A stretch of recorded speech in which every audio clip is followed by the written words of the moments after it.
श्री राम जय जय राम। श्री राम जय जय राम। श्री राम जय जय राम। श्री राम जय जय राम। श्री राम जय जय राम। श्री राम जय जय राम।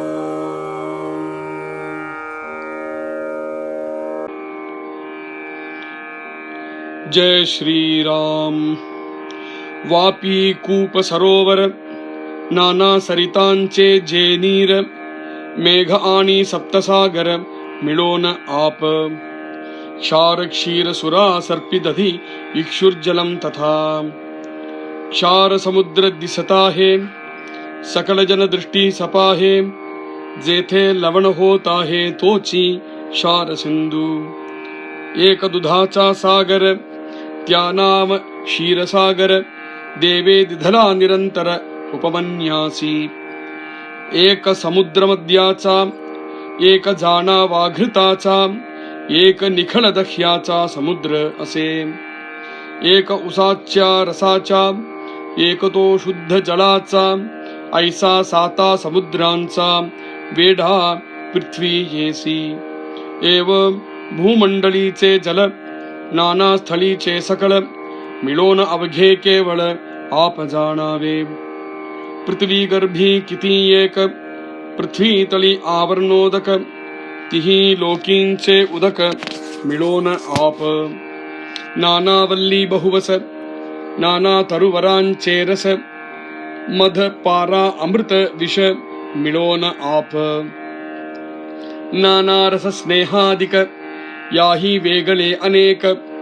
जळा वेगळे आवश्यक आप बोलिजे। सारद्र आणि शीतळ जळा सारिखे पाताळ। शुक्लित श्रोणीत मूत्र लाळ आप बोलिजे। आप संकेते जाणावे पाताळ बोले ओळखावे। मृद शीतळ स्वभावे आप बोलिजे। जाला आपाचा संकेत पाताळ मृद गुळगुळित। श्वेद श्लेष्मा अश्रु समस्त आप जाणावे। तेज ऐका सावधपणे चंद्र सूर्य तारांगणे। दिव्य देह सतेजपणे तेज बोलिजे। जय श्री राम।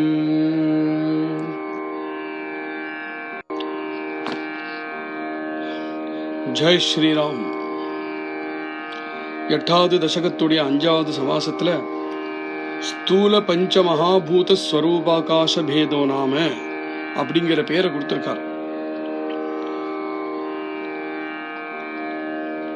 இந்த சமாசத்துல ஒவ்வொரு பூதமும் என்னங்கிறத சொல்லிட்டு வர்றார். அப்படின்னா பூதத்துடைய குணங்கள் பூதத்துடைய லட்சணங்கள் இது எல்லாத்தையுமே இதுக்கு முன்னாடி சமாசத்தை சொல்லிட்டு வந்தார். ஆனா இருக்கக்கூடிய இந்த 5 பூதங்கள்லயுமே எங்குமே ஒரு பூதத்தை தனிப்பட்ட முறையில நம்மளால காண கிடைக்காது. இந்த பிரபஞ்சமே 5 பூதங்களும் பிணைந்து இருக்கு, சிக்கலா இருக்குன்னே சொல்றார். ஒரு சிக்கலா இருக்கும் பொழுது அதுல இந்த பிரபஞ்சத்துல எந்த பூதம் எங்க இருக்குங்கிறது எப்படி தெரிஞ்சுக்கிறது அப்படிங்கறது உனக்கு நிரூபணம் பண்ணி சொல்றேன். இதுவும் உனக்கு தெரியணுமேங்கிறதுக்காக சொல்றேன். திட்டிண்டே ஆரம்பிச்சார், மூர்க்கான்னு திட்டிண்டே ஆரம்பிச்சார் ஸ்ரோதாக்களை. இது கூட நான் சொல்லிதான் தெரியணுமா அப்படின்னு திட்டிண்டே ஆரம்பிச்சார். ஆனா கவனிச்சுன்னு வந்தோமானால் இந்த திட்டல் செல்லமான ஒரு திட்டல் அப்படிங்கிறதுன்னு தெரியறது. பிருத்திவி அப்படிங்கிறது எப்படி கண்டுபிடிக்கலாம் அப்படிங்கறத சொல்லிட்டு வந்தார். அடுத்தது ஆப்ப, அதாவது ஜலம் அப்படிங்கிற பூதம் எங்க இருக்கு, எப்படி இருக்கு, அதாவது சுத்தி வர இருக்கிற பிரபஞ்சத்தை பார்க்கும் பொழுது எதை பார்த்தாலுமே அதுல எந்த பூதத்துடைய அம்சம் இருக்குங்கிறது நம்ம தெரிஞ்சுக்கணுங்கிறதுக்காக தான் சொல்றார். அவர் சொல்லிட்டு வரும்பொழுது பார்த்தா ரொம்ப காமன் சென்ஸாகவே தான் இருக்கு, தெரிஞ்ச விஷயம்தான். ஆனால் சத்குருநாத்தால் கருணை பண்ணி சொல்லறார், அதை கிளாரிஃபை பண்ணி சொல்லறார். வாபி கூப்ப சரோவர நானா சரிதாஞ்சே ஜே நீர மேகாணி சப்தசாகர மிளோனி ஆப்ப. வாபி கூப்ப சரோவர, ஒரு சின்ன குளம், ஒரு கிணறு, ஒரு பாண்ட், ஒரு லேக், ஒரு சரோவரம். அது மாதிரி நானா சரிதாஞ்சே ஜே நீர, விதவிதமான நதிகள் இருக்கே, அந்த நதிகளுடைய நீர் இருக்கே, அந்த நதிகள்ல வரக்கூடிய ஜலம், மேகம் இருக்கே, மேகமுமே. இதுதான் தெரிஞ்சுக்க வேண்டிய விஷயம். இப்போ மேகத்தை பார்க்கும் பொழுது அது எந்த பூத்தம்னு நம்ம சொல்லுவோம்? மேகத்தை பார்த்து நம்ம ஆகாசம்னு சொன்னாலும் சொல்லலாம். அது ரொம்ப சிம்பிளான விஷயங்களா சொல்லிட்டு வராரே தவிர கொஞ்சம் கவனிச்சு கேட்கணும். ஏன்னா அப்புறம் மேல்கொண்டு விஷயங்கள் பேசிட்டு போகும் பொழுது நம்ம மனசுல எந்த பேர்பட்ட டவுட்டும் குழப்பமும் இல்லாம இருக்கணும். அதுக்காக தான் மெனக்கிட்டு. ஏன்னா மூலமா இருக்கக்கூடிய கேள்வி இனிமேதான் என்ன ஆன்சர் பண்ண போற, அது இன்னும் தங்கி வச்சுட்டு இருக்கார். அதனால மேகமுமே நீருண்ட மேகம் சொல்றோம் இல்லையா, அந்த மேகமே ஜலத்துடைய ஒரு ஸ்வரூபம் தான். அதனால பஞ்சமகாபூதங்கள்ல மேகத்தை பார்க்கும் பொழுது அந்த மேகம் ஜலம்தான் தெரிஞ்சுக்கோ. ஆனி சப்த சாகர, 7 சாகரமும் ஜலம்தான். க்ஷார க்ஷீர சுரா சர்ப்பி ததி இக்ஷுர் ஜலம் ததா அப்படிங்கிற சாஸ்திர வாக்கியத்தை எடுத்து சொல்றார். க்ஷார சமுத்திர திசதாஹே, க்ஷார க்ஷீர சுரா சர்ப்பி ததி இக்ஷுர் ஜல ததம், இக்ஷுர் ஜலம் ததா அப்படின்னாக்கா க்ஷாரம் அப்படிங்கிறதுனா உப்பு ஜலம், க்ஷீரம் அப்படிங்கிறதுனா பார்க்கடல், சுரா சர்ப்பி ததி இக்ஷுர் ஜலம் ததா. சுரா அப்புறம் அடுத்தது சுரா சர்ப்பி அப்படிங்கிறது கள்ளு, மது, அதாவது அதுக்கப்புறம் நெய்யுடைய சமுத்திரம், தையினுடைய சமுத்திரம், அதுக்கப்புறம் கரும்புச்சாருடைய சமுத்திரம். இதெல்லாம் விதவிதமான சமுத்திரங்கள் இருக்கு. ஆனா எல்லா சமுத்திரமுமே அடிப்படையில ஆப்ப ஜலம்தான். இதையே விளக்கி சொல்றார். ஷார சமுத்திர திசதாஹே, உப்பு ஜலம் பார்த்திருக்கா இல்லையா? சகல ஜன திருஷ்டி சபாஹே, நம்ம கண்கள்ல நம்மளே பார்க்க முடியறதே உப்பு ஜலத்தை. ஷார சமுத்திரம் அப்படிங்கிறது நம்ம சமுத்திரம் தானே. அது ஜேதே லவண ஹோதாஹே, எங்கேருந்து உப்பு எங்கேருந்து உப்பு நம்மளுக்கு கிடைக்கிறதோ அந்த உப்பு ஜலம், அந்த சமுத்திரம் இருக்கே, தோச்சி க்ஷார சிந்து, அதுதான் க்ஷார சிந்து அப்படிங்கிறது. ஏக துதாச்சா சாகர், அது மாதிரி பார்க்கடல் அப்படின்னு சொல்றோமே, அது மாதிரி பாலுடைய ஒரு சமுத்திரம் உண்டு, நீ பார்த்திருக்க மாட்ட. தியானாவ க்ஷீரசாகர், அதுக்கு க்ஷீரசாகர்னு பேரு. தேவே திதலா நிரந்தர உபமன்யாசி, மகாபாரதத்தோட ஒரு கதை உண்டு, ஞாபகம் இருக்கா? உபமன்யுன்னு ஒரு குழந்தை இருந்தான். அந்த உபமன்யு அப்படிங்கிற குழந்தைக்கு நிரந்தரமா வரும்படியா அவன்கிட்ட இருக்கக்கூடிய அந்த இக்குனு ஜலத்தை சொம்புலேருந்து க்ஷீரம் வந்துட்டே இருக்கு. ஏன்னா அந்த இக்குனு சொம்புக்குள்ள அவனுக்கு க்ஷீர சாகரத்தையே பெருமாள் கொடுத்துட்டார். அதுதான் க்ஷீரசாகரம். ஏக சமுத்திர மத்தியாச்சா, மத்தியபானம் என்றாலே அதாவது கள்ளு, அதுடைய சமுத்திரமும் ஒண்ணு உண்டா. ஏக ஜானாவா கிருதாச்சா, அது மாதிரி நையினாலேயே ஒரு சமுத்திரம் உண்டா. ஏக நிகழ தஹ்யாச்சா, அது மாதிரி வெறும் தயிராலேயே ஒரு சமுத்திரம் உண்டு, சமுத்திர அசே. ஏக உசாச்சா ரசாச்சா, வேறொரு சமுத்திரம் உண்டு, கரும்பு சாறுனாலேயே நிர்மாணம் பட்ட சமுத்திரம் ஒண்ணு உண்டு. ஏக சுத்த ஜலாச்சா, இதெல்லாம் இல்லாமல் சுத்த ஜலமாகவும் ஒண்ணு உண்டு சமுத்திரம். இத பாருங்க, சமுத்திரம் சொன்னோம்னா உப்பு சமுத்திரம் தான் நம்மளுக்கு எல்லாருக்கும் தெரிஞ்ச சமுத்திரம். உப்பு சமுத்திரத்தை தவிர க்ஷீர சமுத்திரம், பார்க்கடல், அது மாதிரி மத்திய கள்ளுடைய சமுத்திரம், நெய்யினுடைய சமுத்திரம், தயிருடைய சமுத்திரம், கரும்புச்சாருடைய சமுத்திரம், 7வது வெறும் சுத்த ஜலமும் சமுத்திரம் உண்டு. சுத்த ஜலம் அப்படிங்கிறது நம்ம வந்து தடாகங்களோ கிணறோ நதிகளோ மாத்திரம் பார்த்திருக்கோம். சுத்த ஜலத்துடைய சமுத்திரம் உண்டுன்னு நம்மளுக்கு தெரியுமா? தெரியாது. இங்க இதை சொல்லித்தரார். அதனாலதான் மகான்கள் எந்த வார்த்தைகளை சொன்னாலும் ஜாக்கிரதையா கவனமா கேட்டு இருக்கணும். நம்மளுக்கு தெரியாத எவ்வளவோ விஷயங்கள் ரத்னம் ரத்னமா அவ சொல்லக்கூடிய விஷயங்கள் வரும். இந்த 7 சமுத்திரங்கள் இருக்கே, வேடா பிருத்திவி ஏசி, இந்த 7 சமுத்திரமும் நம்மளை சூழ்ந்து இருக்கு அப்படிங்கிற, அப்படியே நம்மள அரவணைச்சுன்னு இருக்கு இந்த பிருத்திவியை. ஆனா நம்ம கண்ட சமுத்திரம் ஒரு சமுத்திரம் தான். ஏவம் பூமண்டலி சே ஜல நானாஸ்தலி சே சகல. பூமண்டலத்துல ஜலம் பார்க்கிறோம் நம்மளால, நானாஸ்தலி சே சகல, எல்லா இடங்கள்லயும் நம்ம பார்க்க முடியறது. அங்கங்க அங்கங்க ஜலத்துடைய ஆலயங்கள் ஜலாசயங்கள் நம்மளுக்கு தெரியறது.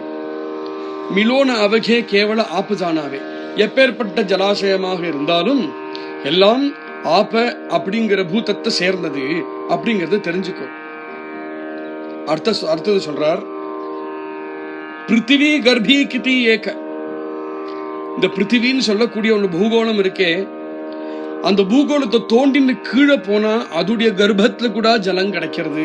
பிருத்திவி கர்ப்பி கிதி ஏகன்னு போர்வெல் போட்டு எடுக்கிறோமே, நம்ம கடலை தோண்டி எடுக்கிறோமே, அதெல்லாம் பிருத்திவிக்கு உள்ளேந்து வரக்கூடிய ஜலம். அது ரொம்ப அழகா சொல்றார். பிருத்திவியினுடைய கர்ப்பத்தில் இருக்கக்கூடிய ஜலம் அப்படின்னு சொல்றார். பிருத்திவி தளி ஆவரணோதக, அதே மாதிரி பிருத்திவியில மேல சர்ஃபேஸ் இருக்கே, அதுல ஆவரணோதக, பிருத்திவியுடைய சர்ஃபேஸ்லயும் நிறைய ஜலம் இருக்கு. அங்கங்க அங்கங்க அங்கங்க தீர்த்தம் இருக்கு. திஹி லோகீச்சே உதக்க மிளோன ஆப்ப. அப்போ பிருத்திவியோட கர்ப்பத்துல கீழே ஜலம் இருக்கு, பிருத்திவி மேலையும் ஜலம் இருக்கு, பிருத்திவிக்கு மேலையும் மேகமாக ஜலம் இருக்கு. மொத்தத்துல என்ன? திஹி லோகீச்சே உதக்க மிளோன ஆப்ப. 3 லோகத்திலும் இப்படி கிடைக்கிறதே இதெல்லாமே ஜலம் தான். இதெல்லாமே ஆப்ப அப்படிங்கிற பூதத்தை சேர்ந்தது. நானா வள்ளி பகுவச.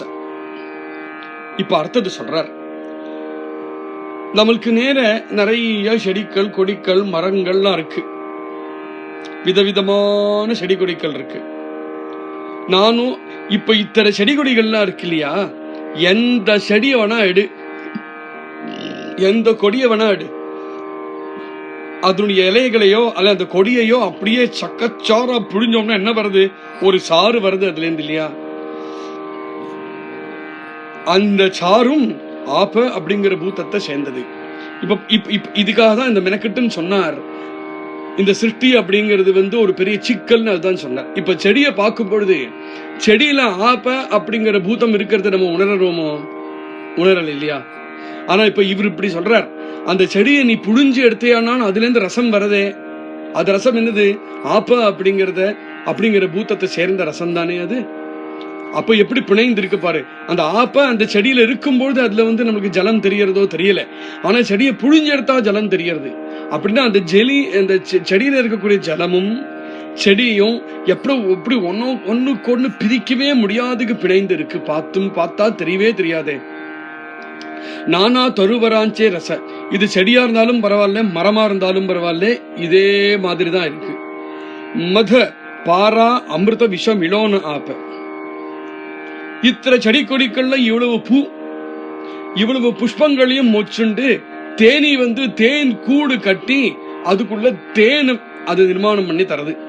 தேனி கூட இருக்கக்கூடிய தேன் இருக்கே, அப்ப அந்த தேன் இருக்கே, அந்த தேனிலையும் ஆப்ப அப்படிங்கிற பூதம் இருந்தாதான் தேனு உண்டாகும், இல்லைன்னா தேனு கிடையாது. அதனால மத பாரா அமிர்த விஷ. ஏன் அமிர்தமா இருந்தாலேமே ஜலம் அப்படிங்கிற பூதம் இருந்தாதான் அமிர்தமே முடியும் அப்படின்னு விட்டார். விஷம், விஷத்துக்குள்ளேயும் ஜலம் அப்படிங்கிறது இருந்தாதான் முடியும். அது மாதிரி பாரா அப்படிங்கிற சப்தத்துக்கு நிறைய அர்த்தங்கள்.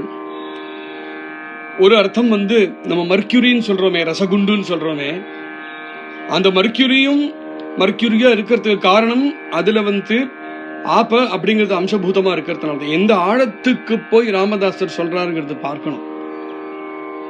அதனால மத அதாவது தேன், பாரா அப்படிங்கிறது மர்க்யூரி, அமிர்தம் விஷமே இருந்தாலும் இது எல்லாத்திலையுமே அதெல்லாம் அதுவாக இருக்கணுமானால் ஆப்ப அப்படிங்கிற தன்மை அதுல இருந்தாதான் உண்டு. இதெல்லாமே மிளோன ஆப்ப, இதெல்லாமே ஆப்பல சேர்த்திதான்.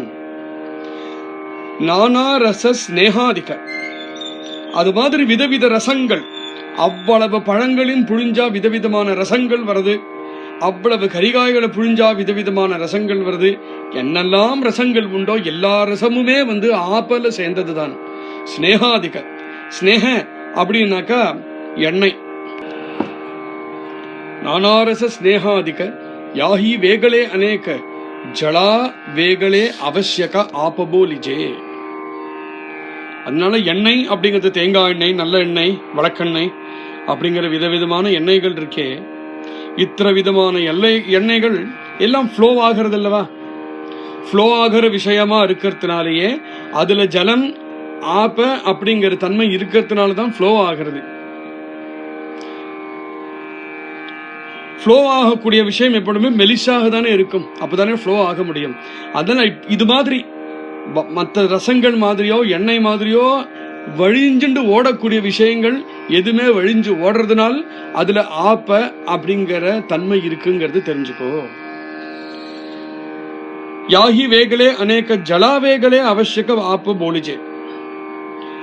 தண்ணியா இல்லையே தவிர தண்ணியுடைய தன்மை இருக்கிறதுனால எல்லாம் ஆப்பல சேர்ந்தது.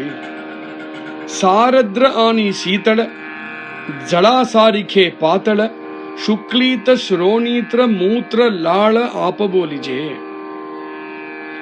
அது மாதிரி ஓடி வழியக்கூடிய பல பதார்த்தங்கள் அது மாதிரி இருக்கு. சாரத்ர ஆனி சீதள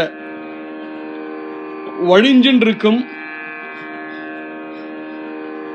வேற விஷயத்தோட சம்சர்க்கம் வரத்தினால வேணா சூடா இருக்குமே தவிர ஒரிஜினலா பார்த்தால் சீதளமாகவே இருக்கும். சாரத்ர ஆனி சீதள ஜலாசாரிக்கே பாத்தள, ஜலம் மாதிரி பாத்தளனா பத்தலா, அதாவது வழிஞ்சுண்டு ஓடக்கூடிய வஸ்துவாக இருக்கும். இதுல சுக்லீத ஸ்ரோணீத்ர மூத்ர லாள. சுக்லீத அதாவது ஒரு புருஷன் கிட்ட இருக்கக்கூடிய ரேத்தசு, ஸ்ரோணீத்த எல்லா ஜீவஜந்துக்கள் கூடியும் அதனுடைய நரம்புகள்ல ஓடக்கூடிய ரத்தம், மூத்திரம், லாள. லாள அப்படிங்கிறது எச்சில், ஆப்ப போலிஜை. இதெல்லாமே ஆப்ப அப்படிங்கிற பஞ்ச மகாபூதத்தில் இருக்கக்கூடிய ஒரு மகாபூதத்துல சேர்ந்தது. ஆப்ப சங்கேத்தே ஜானாவே, இதுல இருந்தே ஆப்பனா எங்கெங்க எப்ப எப்படி இருக்குங்கிறது உனக்கு தெரிஞ்சிருக்குமே, எவ்வளவு விஸ்தாரமா இருக்குன்னு தெரிஞ்சிருக்குமே. பாத்தள ஓலே ஓலக்காவே, பாத்தள ஓடிந்து வழிஞ்சின்று இருக்கக்கூடியது, ஓலே அதாவது ஈரமா இருக்கும். எதுல ஆப்ப அப்படிங்கிற பூத்தத்துடைய அம்சம் இருக்கோ அதுலாம் ஈரம் இருக்கும். மிருத சீதள சுவாவே ஆப்ப போலிஜே. அப்போ ஆப்ப அப்படிங்கிற பூதம் வழிஞ்சுண்டு ஓடக்கூடிய தன்மை, சீதளமாக இருக்கக்கூடிய தன்மை, ஈரத்தோட இருக்கக்கூடிய தன்மை, மிருதுவா இருக்கக்கூடிய தன்மை. ஜாலா ஆபாச்சா சங்கேத பாத்தாள மிருத குலகுலித ஸ்வேத ஸ்லேஷ்மா அத்ரு சமஸ்த ஆபஜானாவே. இதுல இருந்து ஆப்ப அப்படிங்கிற பூதம் எங்கெங்க எப்படி பரவி இருக்குன்னு பாக்கணும். ஆப்ப ஜலம் சொன்னோம்னா நீ ஜலம் மாத்திரம் நினைப்ப, ஜலம் மாத்திரம் இல்லை. எப்படி பிருத்திவின்னு சொன்னோம்னா வெறும் பிருத்திவின்னு மாத்திரம் ஏதோ கல்லு மண்ணுன்னு மாத்திரம் நினைச்சுட்டோம். ஆனா பிருத்திவி அப்படிங்கிற தத்துவம் ஜடமாக இருக்கக்கூடிய தத்துவம், கடினமாக இருக்கக்கூடிய தத்துவம் அப்படிங்கிறது தான் புரிஞ்சுக்கணும்.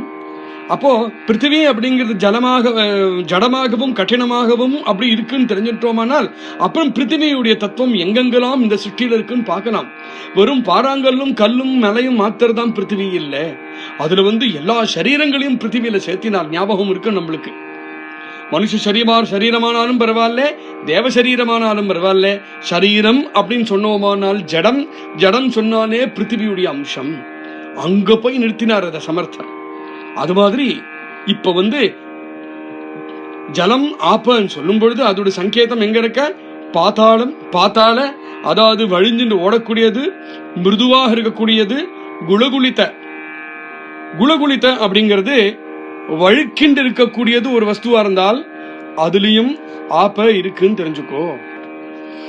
வழுக்கிண்டி ஸ்மூத்தா கிளாஸியா இருக்கிற விஷயங்கள்லாம் இருக்கே,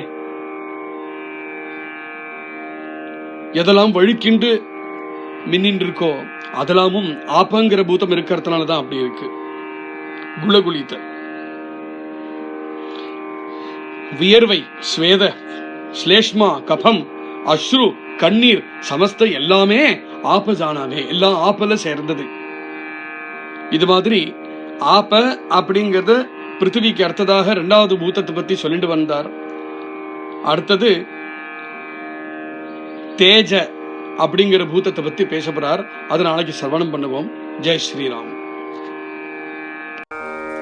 ஸ்ரீராம் ஜெய ராம் ஜெய ஜெய ராம். ஸ்ரீராம் ஜெய ராம் ஜெய ஜெய ராம். ஸ்ரீராம் ஜெய ராம் ஜெய ஜெய ராம். ஸ்ரீராம் ஜெய ராம் ஜெய ஜெய ராம்.